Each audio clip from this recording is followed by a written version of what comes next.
உழவர் உலகம். பண்டையெல்லாம் பொன் கொழிக்க செய்திடுவோம், அதில் பன்மடங்கு உற்பத்தியை பெருக்கிடுவோம்.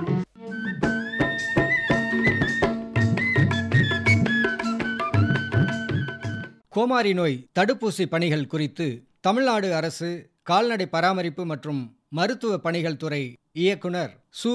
அமிர்தஜோதி அவர்கள் விடுக்கும் செய்தி.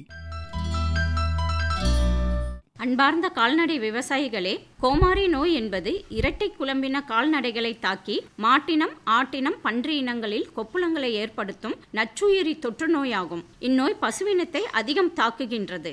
நோய் பாதிக்கப்பட்ட கால்நடைகளில் அதிக காய்ச்சல் ஏற்படும், அசை போடாது, வாயில் உமிழ்நீர் வடிந்து கொண்டிருக்கும், வாயின் உட்புறங்களிலும் நாக்கின் ஓரமும் பல் ஈறுகளிலும் சிறு கொப்புளங்கள் தென்படும், கால்களின் குழம்புகளுக்கிடையிலும் கொப்புளங்கள் உருவாகி பின்னர் புண்களாக மாறிவிடும். கறவை மாடுகளில் மடியிலும் மடிக்காம்புகளிலும் சிறு கொப்பளங்கள் ஏற்படும். பாதிக்கப்பட்ட கால்நடைகளின் பாலினை குடிக்கும் கன்றுகள் இறந்துவிடும். இந்நோயினால் பாதிக்கப்பட்ட கால்நடைகளில் மலட்டுத்தன்மை ஏற்படும். பால் உற்பத்தி குறைந்து விவசாயிகளுக்கு அதிக அளவில் பொருளாதார இழப்பை ஏற்படுத்தும்.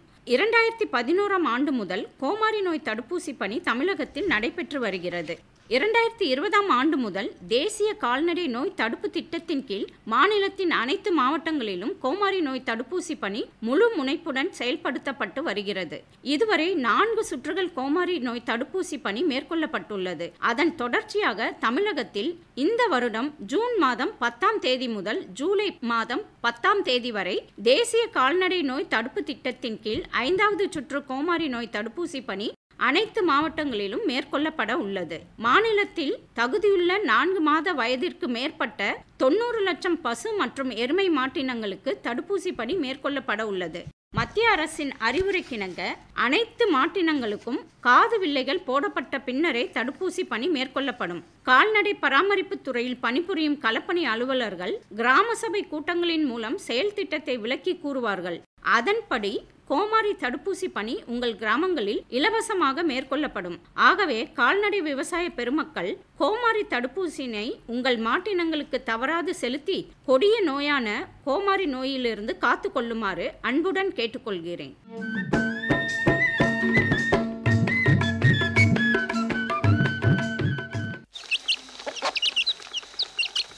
என்ன கையல், ரொம்ப யோசனையா இருக்க? வா மருதாணி, அது ஒன்றும் இல்லை. நாங்கள் ஆசை ஆசையாக வாங்கின கறவை மாடுகளை விற்க வேண்டிய சூழ்நிலை வந்துருச்சு. அதான். ஏன் புள்ள, என்ன ஆச்சு? முன்ன மாதிரி கால்நடைகளை சரிவர பராமரிக்க முடியல. அதனால 4-5 கறவை மாடுகளை வித்துடலான்னு இருக்கோம். என்ன புள்ள, நீங்க நேரம் காலம் பார்க்காம பண்ண வேலைகளை பாப்பீங்க. உங்களுக்கு எதுக்கு இப்படியெல்லாம் யோசனை வருது? நீ சொல்றதும் சரிதான் மருதாணி. ஆனா சில நேரங்கள்ல எதிர்பாராத விதமா கால்நடைகளுக்கு ஏற்படுற நோய்கள்னால ரொம்ப பாதிப்பு அடையுது. இதனால இழப்பும் ஏற்படுது. இதை எப்படி சரி செய்யணுங்கிறது மட்டும்தான் தெரிய மாட்டேங்குது. இதுதான் உன்னோட பிரச்சனையா? இதுக்கு தான் நம்ம ஊரு கால்நடை மருத்துவமனை இருக்கே. அங்க போனா அத்தனை விவரங்களையும் ஒண்ணு விடாம தெரிஞ்சுக்கலாமே. அட அப்படியா? நம்ம ஊர்ல நமக்கான விவரங்களா? கேட்கவே ஆச்சரியமா இருக்கே.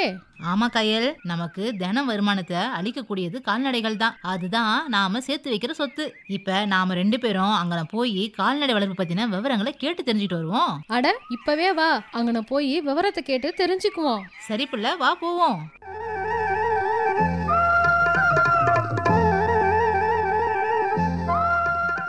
அன்பார்ந்த வேளாண் பெருமக்களே, இன்றைய நிகழ்ச்சியில் எதிர்பாராத இழப்பினை ஈடு செய்யும் கால்நடை காப்பீடு, சென்னை அலமாதி உணவு மற்றும் பால்வள தொழில்நுட்ப கல்லூரி இணை பேராசிரியர் டாக்டர் க. செந்தில்குமார் அவர்களின் கருத்துக்களை கேட்கலாம்.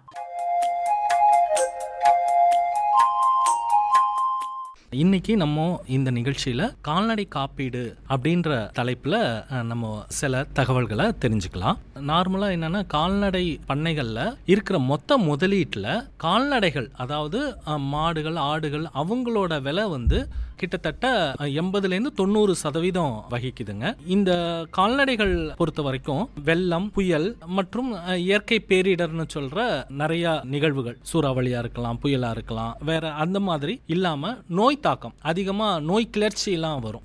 இப்போ ரீசெண்டா கூட நம்மளோட இதுல கோமாரி நோய் தாக்கம் ஒரே இடத்துல நிறைய மாடுகள் பாதிக்கப்படுற மாதிரி அந்த மாதிரி நிகழ்வுகள், இல்ல விபத்து, ஒரு ஆக்சிடென்ட், அந்த மாதிரி பட்சத்துல மாடுகள்லாம் அடிபடுறதோ இல்ல இறந்து போறதுக்கோ வாய்ப்புகள் வந்து இருக்கு. இதனால கால்நடை மட்டுமே நம்ம நம்பிட்டு இருக்கிற நம்ம பண்ணையாளர்கள் வந்து அவங்களுக்கு வந்து கால்நடை தான் வாழ்வாதாரமா இருக்கும்போது இந்த கால்நடைகள் இறக்கும் போது அவங்க அந்த நஷ்டத்தை வந்து சந்திக்கக்கூடிய வாய்ப்பு அதிகமா இருக்கு. அதனால அவங்களுக்கு பண இழப்பு இருக்கு, கடன் அதிகமாயிருது. கால்நடை மட்டுமே வச்சிட்டு இருக்கிறவங்களுக்கு கால்நடை போயிடுச்சுன்னா வேலை இல்லாத ஒரு சூழ்நிலை வந்து உருவாகுதுங்க. சோ இந்த மாதிரி காலகட்டத்தில் இதெல்லாம் சமாளிக்கிறதுக்காக கொண்டு வரப்பட்ட திட்டம் தான் கால்நடை காப்பீட்டு திட்டம் அப்படின்னு சொல்லுவாங்க. இது வந்து லைஃப் ஸ்டாக் இன்சூரன்ஸ் அப்படின்னு ஆங்கிலத்தில் சொல்லுவோம். இந்த கால்நடை காப்பீட்டு திட்டம் வந்து எப்ப நம்ம இந்தியாவில் இன்ட்ரோடியூஸ் ஆச்சு அப்படின்னு பார்த்தோம்னா 1982 ஆண்டுலேருந்தே இந்த கால்நடை காப்பீட்டு திட்டம் நடைமுறைப்படுத்தப்பட்டிருக்கு. இது வந்து முக்கியமா 10வது ஐந்தாண்டு திட்டம், 5 இயர் பிளான் சொல்லுவோம் இல்லையா, 10th 5 இயர் பிளான்ல அந்த காலத்துல 50 ரூபாய் மானியம், 50 ரூபாய் சப்சிடியோட கொண்டு வரப்பட்ட திட்டம். இந்த திட்டத்தை வந்து கால்நடை காப்பீட்டுறுதி திட்டம் 2005ஆம் ஆண்டு அப்படின்ற பட்சத்துல ஆரம்பிச்சாங்க. அந்த திட்டம் இப்போ வந்து நம்ம கால்நடைகள் சம்பந்தமான துறையான தமிழ்நாடு கால்நடை அபிவிருத்தி முகமை, life stock development agency, Tamil Nadu life stock development agency, அந்த முகமை மூலமா தமிழ்நாடு கால்நடை பராமரிப்பு துறை மற்றும் கூட்டுறவு பால் உற்பத்தியாளர்கள் சங்கம், அதாவது நம்மளோட தமிழ்நாட்டில் இருக்கிற கால்நடை பராமரிப்பு துறை மற்றும் கூட்டுறவு பால் உற்பத்தியாளர் சங்கம், அதாவது ஆவின். ஸோ இந்த 2 இன்ஸ்டிடியூஷன் மூலியமா, இந்த 2 நிறுவனங்கள் மூலியமா நம்ம வந்து கால்நடை பண்ணையாளர்களுக்கு இந்த திட்டம் வந்து செயல்படுத்திட்டு இருக்காங்க. இந்த திட்டத்துல என்ன நன்மை அப்படின்னு பாத்தீங்கன்னா, கால்நடைகளுக்கு கட்ட வேண்டிய அந்த இன்சூரன்ஸ் எடுக்கும் போது கட்ட வேண்டிய பிரீமியம் தொகையில 50% வந்து அரசு கொடுத்துரும், மிச்சம் 50% வந்து ஃபார்மர்ஸ் கொடுத்தா போதும். சோ அந்த மாதிரி திட்டம் தான் இப்போ கால்நடைகளுக்கு காப்பீட்டு உறுதி திட்டமா நடைமுறைப்பட்டு வந்துட்டு இருக்கு. இதுல வந்து கால்நடை காப்பீட்டு யாரெல்லாம் பண்றாங்க, நம்ம யார்கிட்ட போய் கால்நடைக்கு இன்சூரன்ஸ் பண்ணணும்னு கேட்கணும் அப்படின்னு கேட்டீங்கன்னா, பொதுத்துறை காப்பீட்டு நிறுவனங்கள் அப்படின்னு இருக்கு. அதாவது பப்ளிக் செக்டார் இன்சூரன்ஸ் கம்பெனி அப்படின்னு ஆங்கிலத்தில் சொல்லுவோம். அது முக்கியமான 4 நிறுவனங்கள் இருக்கு. அந்த திட்டங்கள் காப்பீட்டு நிறுவனங்கள் வாயிலா இந்த திட்டத்தை நம்ம பயன்பெறலாம். இந்த கால்நடை காப்பீடு செய்ய வேண்டிய முறைகள் என்னென்ன அப்படின்னு பார்த்தோம்னா, பொதுவா கன்றுக்குட்டி, கிடேரி கன்று, கறவை மாடு, எருது, பொதிகாலை, எருமை, ஒட்டகம், குதிரை, கழுதை, செம்மறியாடு, வெள்ளாடு, பன்றி, முயல் போன்ற எல்லா விதமான கால்நடைகளுக்கும், முட்டைக்கோழி, இறைச்சி கோழி போன்ற கோழிகளுக்கும், இதை தவிர நாய் போன்ற செல்ல பிராணிகளுக்கும் நம்ம வந்து காப்பீடு செய்யலாம். ஸோ காப்பீடுனா என்ன அப்படின்னு பார்த்தோம்னா, நம்மளோட கால்நடைகளோட மதிப்புன்னு ஒன்று இருக்கும் இல்லையா, விலைன்னு ஒன்று இருக்கும் இல்லையா, அந்த விலைக்கு காப்பீடு செய்கிறோன்ற அளவுக்கு ஒரு பிரீமியம் தொகை வந்து கட்டணும், நம்ம காப்பீட்டு நிறுவனங்களில் கட்டணும். அந்த பிரீமியம் வந்து நம்ம யார் பேரில் எடுக்கிறோமோ அவங்க பேர் வந்து ரிஜிஸ்டர் ஆகிடும். வருங்காலத்தில் அந்த காப்பீடு செஞ்சதுக்கு அப்புறமா கால்நடைகளுக்கு ஏதாவது ஒரு விபத்தோ இல்லை இழப்போ ஏதாவது ஒரு சூழ்நிலையில் இறந்து போயிடுச்சுன்னா நமக்கு வந்து நம்ம பிரீமியம் செஞ்ச அளவுக்கு வந்து அந்த தொகை வந்து பண்ணையாளர்களுக்கு கொடுத்துருவாங்க. இது எதுக்காக கொடுக்குறாங்கன்னா, அவங்க அதை தொழிலை வந்து விடாம இருக்கவும், அவங்களுக்கு நஷ்டத்தை வந்து ஈடுகட்டவும் இந்த தொகையை வந்து கொடுப்பாங்க. ஸோ இந்த கால்நடைகளுக்கு வந்து 2 விதமான காப்பீடு பண்ணலாம். ஒன்று ஆயில் காப்பீடு, லைஃப் இன்சூரன்ஸ் பண்ணலாம். இல்லாட்டினா நிரந்தர ஊனம் இல்ல உற்பத்தி இழப்பு, அதுங்களுக்கும் நம்ம காப்பீடு பண்ணலாம். அதாவது permanent total disability insurance for permanent total disability, அதுக்கும் வந்து நம்ம காப்பீடு செய்யலாம். இப்போ காப்பீடு செய்யறதுக்கு என்னென்ன முறை வந்து ஃபாலோ பண்ணணும் அப்படின்றத பார்க்கலாம். முதல்ல கால்நடை காப்பீடு வந்து 2 வகையில பண்ணலாம். 1 வருஷத்துக்கு காப்பீடு பண்ணலாம், இல்ல 3 வருஷத்துக்கு காப்பீடு பண்ணலாம். இது வந்து காப்பீட்டு நிறுவனங்கள் வந்து நிறைய திட்டங்கள் வச்சிருப்பாங்க. அதுல நமக்கு எந்த திட்டம் வந்து சூட்டபிளா இருக்கும், பயனுள்ளதா இருக்கும் அப்படின்றத பண்ணையாளர் வந்து முடிவு செஞ்சு அந்த திட்டத்துல அவங்க வந்து பயன்பெறலாம். முதல்ல நம்ம காப்பீடு பண்ணணும்னு விரும்பணும்னா, முதல்ல அந்த காப்பீட்டு நிறுவனத்துல போய் நம்ம விண்ணப்பம் வாங்கணும், அப்ளிகேஷன் வாங்கணும். அப்ளிகேஷன்ல இருக்கிற படிவத்தை வந்து நம்ம பூர்த்தி செய்யணும், அதுல கேட்கிற இன்ஃபர்மேஷன்லாம் நம்ம பூர்த்தி செய்யணும். அப்புறம் நம்ம எந்த கால்நடைகளுக்கு காப்பீடு செய்யறோமோ அந்த கால்நடையோட ஐடென்டிஃபிகேஷன் மார்க்ஸ், அதாவது அடையாளங்களை குறிப்பிட்டு அதுல எழுதணும். ஏன்னா நம்ம எந்த கால்நடைக்கு காப்பீடு பண்றோமோ அந்த கால்நடைக்கு கால்நடைக்குரிய அப்ளிகேஷன்ல அந்த பர்டிகுலர்ஸ் மட்டும் தான் நம்ம ஃபில் பண்ணணும். அடையாளம்னா என்ன அப்படின்னு பார்த்தோம்னா கால்நடையோட இனம், அதோட பிரீட் என்ன கலர், என்ன நிறத்துல இருக்கு, சுழி வேர்ல்ட்ஸ்னு சொல்லுவோம், சுழி, வயது, அதோட வயசு என்ன இருக்கு, அதோட தோலோட கலர் என்ன இருக்கு, தோலோட தன்மை எப்படி இருக்கு, கன்று ஈற்று எத்தனை கண்ணு போட்டிருக்கு, மாடா இருந்தா எத்தனை ஈத்து போட்டிருக்கு அப்படின்னு சொல்லுவாங்க, அதோட தோராயமான விலை மதிப்பு எவ்வளோ அப்படின்றதெல்லாம் நம்ம அந்த அப்ளிகேஷன்ல குறிப்பிட்டு சொல்லணும். அப்புறம் ரொம்ப முக்கியமா காப்பீடு பொறுத்த வரைக்கும் ரொம்ப முக்கியமா நம்ம காதணி அப்படின்னு சொல்லுவோம், டேக் அப்படின்னு. இது என்னன்னா நம்ம எந்த அனிமலுக்கு, எந்த கால்நடைகளுக்கு காப்பீடு பண்றோமோ அந்த அனிமல், அந்த கால்நடையில காதுல வந்து அந்த காதணியை பொருத்துவாங்க. அந்த காதணியில வந்து நம்பர் இருக்கும். இது வந்து நம்ம அந்த காதணி, அந்த நம்பர் உள்ள கால்நடைகளுக்கு காப்பீடு பண்றோம் அப்படின்றதுக்கு அடையாளமா நம்ம இந்த காதணியை பொருத்துவோம். இந்த காதணி வந்து பாரம்பரியமா இருக்கிற காதணியாவும் இருக்கலாம், இல்ல இப்போ ரீசெண்டா நம்ம வந்து மைக்ரோ சிப் அப்படின்ற ஒரு சின்ன சிப்பாவும் நம்ம கால்நடையோட காதுல நம்ம பொருத்திடலாம். சோ இந்த காதணிக்கு, இந்த டேகுக்கான விலையை வந்து கால்நடை காப்பீட்டு நிறுவனமே வந்து ஏத்துக்கும். நம்ம டேகுக்கு எங்கேயும் அலைய வேணாம். நம்ம காப்பீடு பண்ணணும் அப்படின்னு நினைச்சோம்னா நம்ம எந்த நிறுவனத்துல காப்பீடு பண்ணணுமோ அங்க போய் அந்த அப்ளிகேஷன் வாங்கும் போதே டேகையும் வாங்கிட்டு வந்துடணும். அதுக்கப்புறமா அந்த டேக் எடுத்துட்டு அப்ளிகேஷன் ஃபில்அப் பண்ணிட்டு நம்ம பக்கத்துல இருக்கிற கால்நடை மருத்துவர்கிட்ட போய் அந்த டேகை வந்து ஃபிக்ஸ் பண்ணி வச்சுட்டு அந்த கால்நடையோட உடற்தகுதி சான்றிதழ் வாங்கணும். உடற்தகுதி சான்றிதழ்னா ஃபிட்னஸ் சர்டிபிகேட், ஹெல்த் சர்டிபிகேட் அப்படின்னு சொல்லுவோம். அதாவது இந்த கால்நடை வந்து எந்த நோயும் இல்லாம, நோய் தொற்று இல்லாம, காயம், புண்ணு, எலும்பு முறிவு, நிரந்தர ஊனம் இதெல்லாம் இல்லாம நல்ல ஆரோக்கியமா இருக்குது அப்படின்றதுக்கான ஒரு சர்டிபிகேட் வந்து வெட்டனரி டாக்டர்கிட்ட வாங்கி அந்த டேகை பொருத்தி அந்த டேகோட நம்பரையும் அந்த சர்டிபிகேட்ல நம்ம ஃபில்அப் பண்ணி வாங்கிடணும். அந்த சர்டிபிகேட் வாங்கிட்டு அந்த கால்நடையோட விண்ணப்பம், காப்பீட்டு விண்ணப்பத்தை எடுத்துக்கணும், அப்ளிகேஷன் எடுத்துக்கணும், இந்த ஃபிட்னஸ் சர்டிபிகேட் எடுத்துக்கணும். இதை தவிர போட்டோ, அந்த கால்நடையோட போட்டோ ஒன்னும் எடுத்துட்டு அந்த காப்பீட்டு நிறுவனத்துல போய் நம்ம இந்த கால்நடையோட விலைக்கு தகுந்த மாதிரி பிரீமியம் தொகை கட்டணும். சோ இந்த கால்நடை மதிப்பு வந்து எப்படி ஃபிக்ஸ் பண்றது? இந்த கால்நடை, ஒரு மாடு இருக்கு, மாடு வந்து 10,000க்கும் இருக்கு, 20,000க்கும் இருக்கு, 40,000க்கும் இருக்கு, 50,000க்கும் இருக்கும். ஆனா நம்ம வச்சிட்டு இருக்க கால்நடையோட மதிப்பு எந்த அளவுக்கு இருக்கு அப்படின்றத அசஸ் பண்ணி அதை வந்து அந்த அப்ளிகேஷன்ல ஃபில்அப் பண்ணி கொடுக்கணும். அதுக்கப்புறம் அந்த கால்நடை பிரீமியம் செலுத்தணும். அவங்க வந்து ஒவ்வொரு கால்நடைகளுக்கும் ஒவ்வொரு சதவீதம், அந்த மதிப்புல இருந்து ஒரு குறிப்பிட்ட அளவு சதவீதம் வந்து பிரீமியமா கட்ட சொல்லுவாங்க.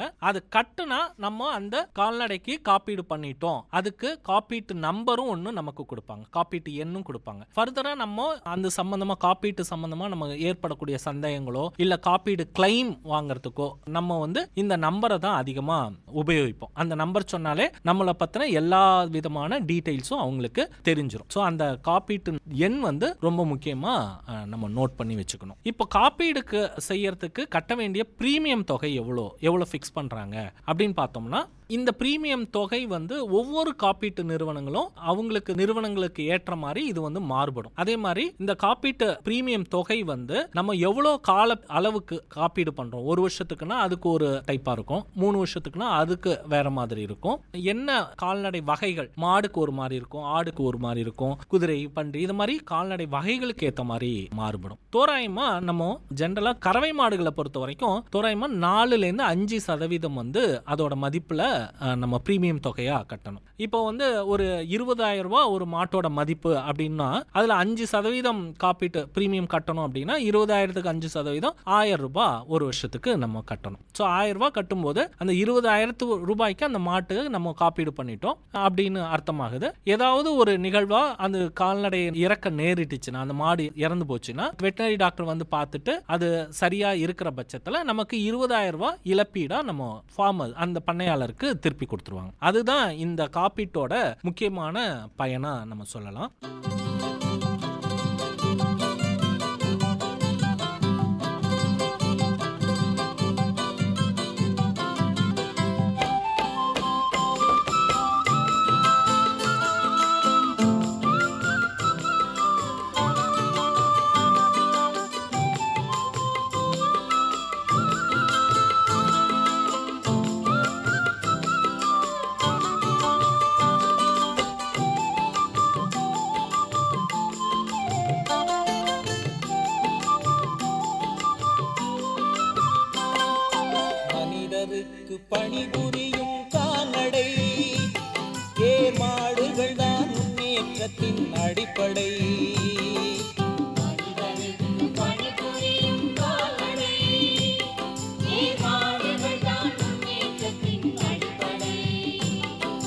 புனிதமென்றே போற்றுகின்ற பசுவகை வெண்மை புரட்சிதனை தோற்றுவிக்கும் போப்படை மனிதருக்கு பணிபுரியும் கால்நடை ஏமாடுகள் தான் முன்னேற்றத்தின் அடிப்படை.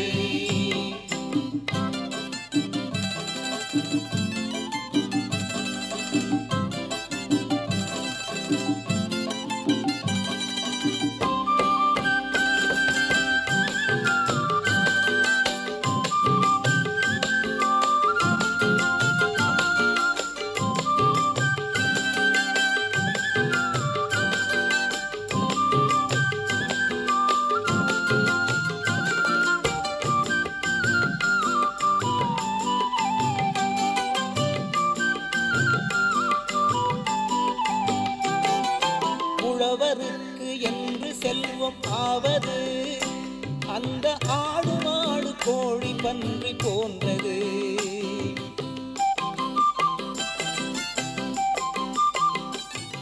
கறவை மாடு, ஆடு, கண்டுக்குட்டி இதுக்கெல்லாம் கிட்டத்தட்ட ஒரு 4-5% நம்ம பிரீமியம் தொகை வச்சிருக்காங்க. பன்றிகள் பொறுத்த வரைக்கும் 3-5% இருக்கு. யானைக்கு, கோயில் யானைக்கெல்லாம் கூட நம்ம காப்பீடு செய்யலாம். ஸோ அதுக்கெல்லாம் கிட்டத்தட்ட ஒரு 4-5% பிரீமியம் தொகை கட்டணும். முயல் பொறுத்த வரைக்கும் 7% பிரீமியம் தொகை கட்டணும். ஏன்னா முயலோட மதிப்பு ரொம்ப குறைவா இருக்கிறதுனால 7% நம்ம முயல்களுக்கு காப்பீட்டு தொகையா கட்டணுங்க. கோழிகளுக்கு கூட நம்ம காப்பீடு செய்யலாம். அதுக்கெல்லாம் ஒரு 5% வாக்குல காப்பீடு பிரீமியம் நம்ம கட்டணும். ஸோ இது ஜென்ரலா நான் தனியா காப்பீடு பண்ணணும் அப்படின்னு நினைச்சேன்னா நான் டைரக்டா போய் காப்பீட்டு நிறுவனம், இன்சூரன்ஸ் கம்பெனியில போய் நான் என் கால்நடைகளுக்கு காப்பீடு பண்ணணும்னு சொல்லி நான் டைரக்டா பண்ணா இந்த 5% வாக்குல நமக்கு பிரீமியம் வரும். இதே இது நம்ம அரசு திட்டத்தின் மூலியமா நம்ம காப்பீடு பண்ணணும், கவர்மெண்ட் ஸ்கீம் மூலியமா பண்ணணும், இன்சூரன்ஸ் ஸ்கீம் மூலியமா பண்ணணும்னா நம்ம கட்ட வேண்டிய பிரீமியம் தொகையில 50% அரசு கொடுத்துருங்க. மிச்சம் 50% கட்டினா போதும். அதாவது பாதிக்கு பாதி பிரீமியம்ல பாதி தொகை கவர்மெண்ட் கொடுத்துரும், பாதி தொகை நான் கட்டினா போதும். ஸோ அது ரொம்ப நல்ல திட்டம். என்னன்னா எதுக்காக காப்பீடு ரொம்ப முக்கியமா நல்லது அப்படின்னு சொல்றோம்னு பார்த்தோம்னா நம்மளோட ரிஸ்கை குறைக்கிறோம். எல்லாமே நார்மலாவே போயிட்டு இருக்காது. எதிர்காலத்துல எந்த சூழ்நிலையிலும் எப்படி வேணாலும் நடக்கும். அந்த ரிஸ்கை மினிமைஸ் பண்றதுக்காக, அந்த ரிஸ்கை குறைக்கிறதுக்காக கால்நடை பண்ணையாளர்கள் கண்டிப்பா காப்பீடு பண்றது ரொம்ப ரொம்ப முக்கியம். சரிங்க, இப்போ நான் அப்ளிகேஷன் போட்டுட்டேன், அதுக்கான சர்டிபிகேட் வாங்கிட்டேன், அப்ளிகேஷன் கொடுத்தோன்னே எனக்கு இன்சூரன்ஸ் போட்டுட்டாங்க, பிரீமியம் தொகையும் கட்டிட்டேன். இப்போ எனக்கு என்னோட மாட்டுக்கு இன்சூரன்ஸ் பண்ணி என்னோட மாடு டேக் பொறுத்து என் வீட்டில் இருக்கு. ஏதோ ஒரு எதிர்காலத்தில் ஒரு சூழ்நிலையில் என் மாடு ஆக்சிடென்ட்லையோ இல்லை ஏதோ ஒரு இயற்கை சீற்றமான புயல், வெள்ளம் அதில் அடிபட்டோ இல்லை தண்ணியில் முழுகியோ ஏதோ இறக்க நேர்ந்துச்சுன்னா அப்போ நான் என்ன பண்றது? நான் எப்படி என்னோட இன்சூரன்ஸ் கம்பெனியிட்ட நான் இந்த தொகையை, இழப்பீட்டு தொகையை வாங்குறது அப்படின்ற பட்சத்தை அது எப்படி பண்ணலாம் அப்படின்றத இப்போ பார்க்கலாங்க. முதல்ல இந்த மாதிரி ஒரு காலகட்டம் வந்த சூழ்நிலையில நம்ம என்ன பண்ணணும் அப்படின்னா முதல்ல நம்ம தகவல் தெரிவிக்கணும். தகவல்னா இன்ஃபர்மேஷன், இன்டிமேஷன் அப்படின்னு சொல்லுவோம். இந்த மாதிரி சூழ்நிலை நான் காப்பீடு செஞ்ச என்னோட மாடு இறந்துருச்சு அப்படின்ற தகவலை நான் ஆல்ரெடி காப்பீடு பண்ண நிறுவனத்துல தெரிவிக்கணும். எதர் போன்லயோ இல்ல நேர்லயோ இல்ல இமெயில் மூலியமாவோ நான் அந்த நிறுவனத்துக்கு இந்த தகவலை தெரிவிக்கணும். ஸோ இது தெரிவிச்ச உடனே அந்த இன்சூரன்ஸ் கம்பெனிலேருந்து ஒரு அதிகாரி இது உறுதியா உண்மையா அப்படின்றத தெளிவுபடுத்திப்பார். சரி, இவரோட மாடு உண்மையிலே இறந்து போயிருக்கு இல்ல ஆடு இறந்து போயிருக்கு அப்படின்றத தெளிவுபடுத்திப்பாரு. தெளிவுபடுத்திட்டு அவரு ஒரு வெட்டனரி டாக்டருக்கு சஜஸ்ட் பண்ணுவார். அந்த வெட்டனரி டாக்டரை நேர்ல அந்த மாடு, இறந்த மாட்டுக்கு பிரேத பரிசோதனை செய்வாங்க. அதாவது போஸ்ட்மார்ட்டம் செய்வாங்க. எந்த காரணத்துக்காக இந்த மாடோ இல்ல ஆடோ இல்ல கால்நடை இறந்திருக்கு அப்படின்றத அவர் அசஸ் பண்ணுவார். ஸோ இந்த காரணத்துக்காக இந்த மாடு இறந்துச்சு அப்படின்றதுக்கு அவர் குறிப்பிட்டு ஒரு சர்டிஃபிகேட் கொடுப்பார். அதுதான் போஸ்ட்மார்ட்டம் சர்டிஃபிகேட். ஒரு இழப்பீடு பண்ணணும்னா முதல்ல நான் தகவல் தெரிவிக்கணும், அதுக்கப்புறம் வெட்டனரி டாக்டர்கிட்ட போஸ்ட்மார்ட்டம் சர்டிஃபிகேட் வாங்கணும். போஸ்ட்மார்ட்டம் சர்டிஃபிகேட் வாங்கினதுக்கு அப்புறமா நான் இந்த கால்நடைக்கு இழப்பீடு பெறறதுக்கான ஒரு அப்ளிகேஷன் இருக்கு. அது கிளைம் ஃபார்ம் அப்படின்னு சொல்லுவோம். அந்த இழப்பீடு அப்ளிகேஷனை வாங்கிட்டு அதுக்கப்புறம் அதை ஃபில்அப் பண்ணிட்டு கால்நடையோட ஆல்ரெடி பொருத்திருந்தோம்ல முன்னாடி டேக் அப்படின்னு சொல்லியிருந்தோம் இல்லையா, காதணி, அந்த இறந்த மாட்டிலேருந்து எடுக்கப்பட்ட அந்த காதணி, அதுல வந்து ஒரு குறிப்பிட்ட அடையாள நம்பர் இருக்கும். அந்த நம்பர் முக்கியமா அவங்க பார்ப்பாங்க. ஏன்னா நம்ம இன்சூரன்ஸ் பண்ண மாடு தான் இறந்திருக்கா அப்படின்றத என்ஷூர் பண்றதுக்கு அவங்க இந்த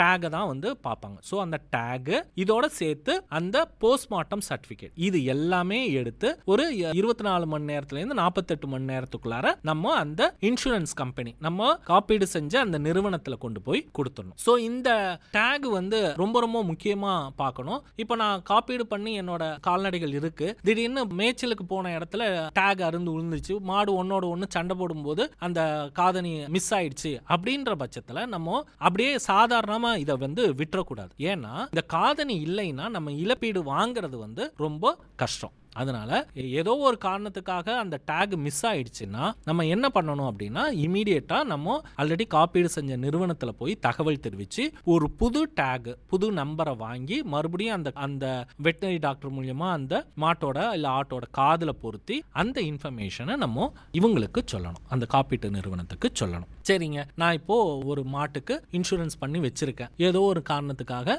நான் அந்த மாட்டை வித்துறேன், இல்ல நான் யார்கிட்டேருந்தோ ஒரு மாடு வாங்குறேன், அது ஆல்ரெடி காப்பீடு செஞ்ச மாடா இருக்குது, டேக் இருக்குது அப்படின்னா நான் வந்து இன்னொருத்தர்கிட்ட போய் நான் அந்த இழப்பீடை வந்து அவங்க மூலியமா நான் வாங்கணும் அப்படின்றது வந்து ரொம்ப கஷ்டமான விஷயம். அதனால என்ன பண்ணணும்னா, மாடு வித்ததுக்கு அப்புறமா நான் வந்து என்னோட இன்சூரன்ஸ் அந்த கிளைமை வந்து டிரான்ஸ்ஃபர் பண்ணிக்கலாம், மாத்திக்கலாம். அது வந்து இன்னார் வந்து இவருக்கு மாட்டை வித்துட்டாரு, இவர் வந்து ஆல்ரெடி இந்த மாட்டுக்கோ இல்ல ஆட்டுக்கோ வந்து இன்சூரன்ஸ் பண்ணி வச்சிருக்காரு, இதை வந்து இவர் வித்துட்டாரு, சோ இவரோட இன்சூரன்ஸ் பாலிசி இவர் பேர்ல மாத்திக்கணும் அப்படின்ற ஒரு விண்ணப்பத்தை கொடுத்தோம்னா இன்சூரன்ஸ் கம்பெனி ஆல்ரெடி அவங்க அழகா மாத்தி கொடுத்துருவாங்க.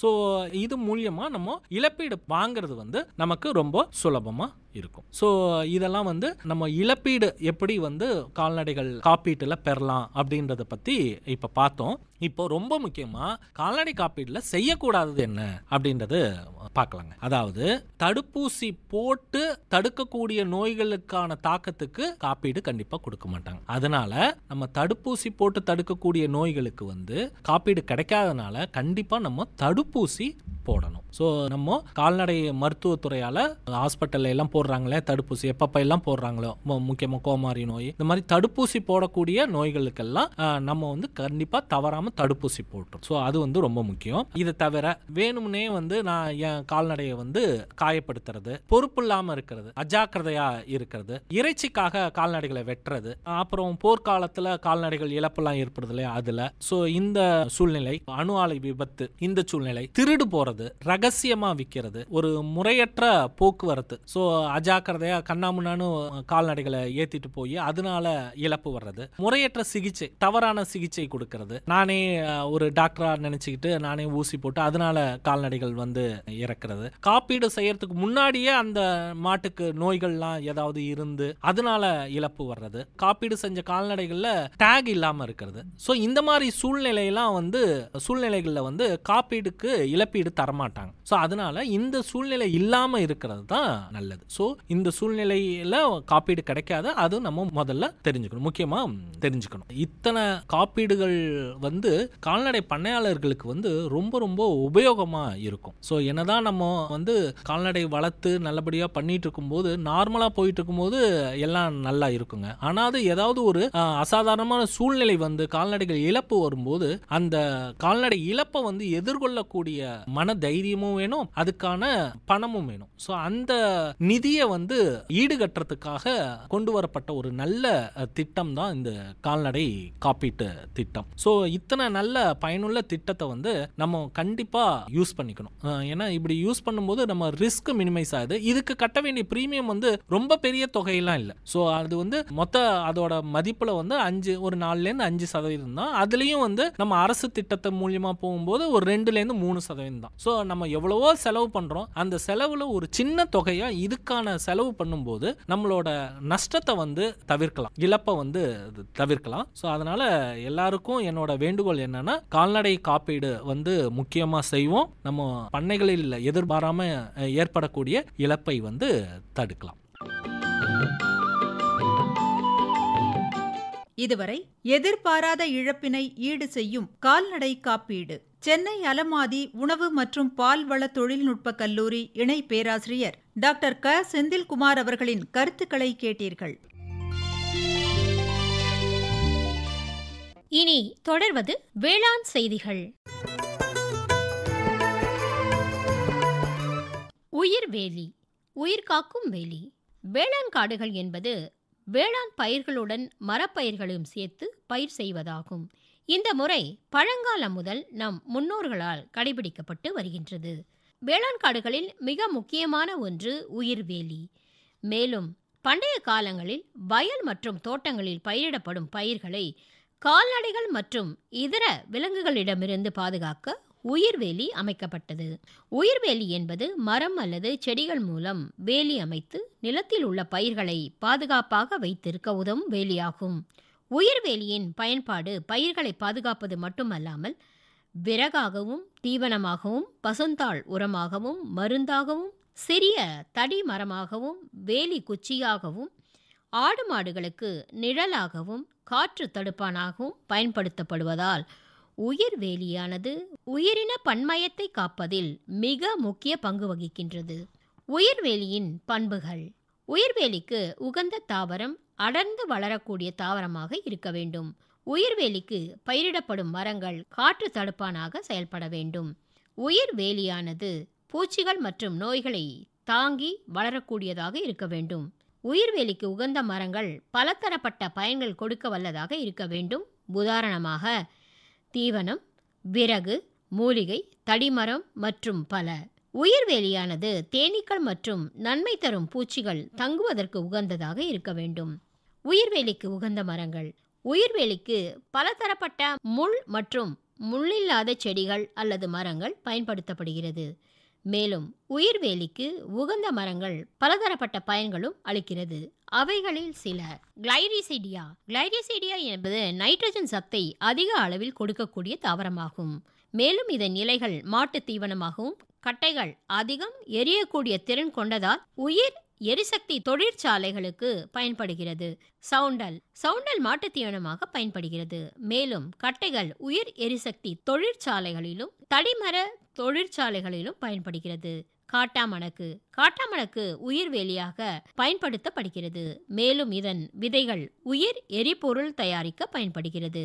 கிழுவை மிக முக்கியமான ஒரு முள்ளில்லாத உயிர்வேலி தாவரமாகும். கிழுவை இலை தீவனமாக கால்நடைகளுக்கு பயன்படும் மிக வேகமாக வளரக்கூடிய தாவரமாகும். இது மூங்கில் மற்றும் முள்ளில்லாத மூங்கில் வேலியாக பயன்படுகிறது.